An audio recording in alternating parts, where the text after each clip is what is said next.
మనిషికి ఎంత కావాలమ్మా? ఒక మనిషికి ₹1,00,00,000. నాకు తెలిసి 10 లక్షలు హ్యాపీగా బతకచ్చు.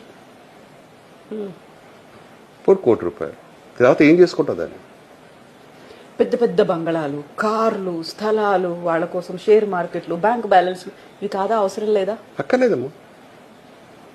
ఎవరు బతుకుతున్నారు ఆ ఇళ్లలో? గుర్ఖాలు, మేనేజర్లు, పనోళ్ళు, అంటే వీళ్ళందరికీ బాకీ. వాళ్ళు వీళ్ళందరికీ బాకీ, ఏ జన్మలో బాకీ. పక్కన సెక్యూరిటీలు, నల్ల డ్రెస్ వేసుకున్న వాళ్ళకి వీళ్ళందరికీ బాకీలు. మరి ఆ బాకీలన్నీ తీర్చుకుంటున్నారు. ఫామ్ హౌస్లు కట్టుకోవాలి, రిసార్ట్లు మెయింటైన్ చేయాలి, వీకెండ్లకు వెళ్ళాలి.